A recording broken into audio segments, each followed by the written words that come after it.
Well, hello and welcome. Today we're in Gloucester, Virginia. We're at Brent and Becky's Bulbs, and we're here with Mr. Brent Heath to talk a little bit about what you might do with your bulbs after they've flowered.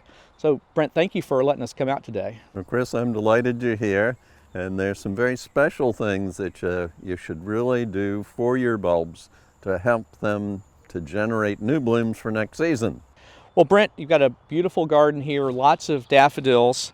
So tell me, after they've bloomed, what should a person do with those blooms?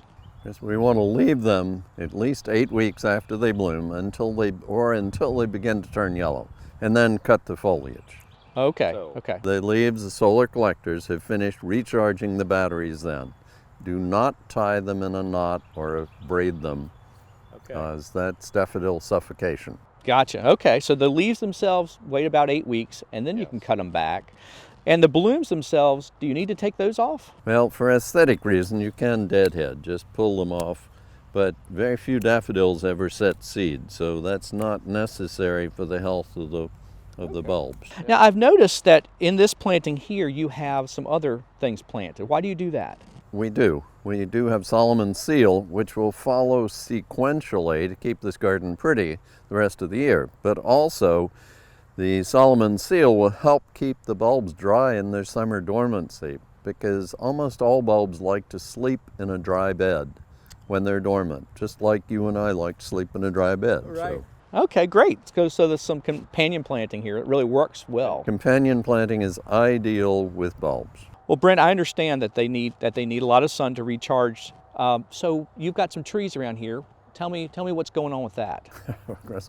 We had the river of daffodils first, then we planted trees because we wanted to extend the season of interest, but the trees are providing too much shade now.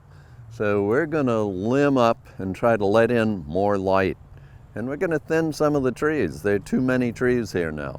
Now, these are daffodils, and I understand how you treat those. But if we go over here and look at some tulips, maybe you can tell us how you might treat those differently. Well, Brent, these tulips are beautiful. What do you do differently after they've bloomed? Well, Chris, we typically treat these as annuals here and replant new ones next year. Becky calls these the parrots of the bulb world. Almost every color except blue. Okay. Yeah, they're amazing.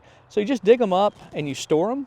If you want to save them, dig them and store them dry and warm during the summer when the new buds develop within the bulbs. Okay. Well, that makes sense. Certainly a different way to treat tulips versus the daffodils we saw earlier. Yes. Now, I understand you've got a rock garden. Tell me a little bit about that. Well, Chris, this is my rock garden, and this is similar to where bulbs grow in nature. Okay. So they're growing in montane areas where they have moisture in the spring, but good drainage in the summer. And then what I've done is I've tried to create a sequential garden. So after the daffodils are gone, I have the phlox and the oregano and the sedums and the thyme and the rosemary and the lavender to follow in sequence. Now, speaking of daffodils, what have you got here? Now, this is one of the wild daffodils, and actually its proper name Narcissus, nickname is daffodil, but this is the jonquilla type daffodil. So it's only one of 13 different types of daffodils, and sometimes people mistakenly call daffodils, all the other daffodils, jonquils. But this is the true jonquilla, very sweetly fragrant. Oh, wow. The French used to make a perfume out of it. It grows wild in southern France and Spain and Portugal. Oh, that's great. But this is a jonquilla type narcissus or daffodil. Well, I really like what you're doing here, and thanks for letting us look around and showing us all the different ways that you can take care of your bulbs after they've flowered. And I'm so happy that you came. I like to tell people about it. Well, for more information about bulbs and what to do after they flower, contact your local county extension office and talk to a master gardener. For From the Ground Up, I'm Chris Mullins. We'll see you next time. From the Ground Up is presented with the generous advice and assistance of Virginia Cooperative Extension. Visit their website at ext.vt.edu.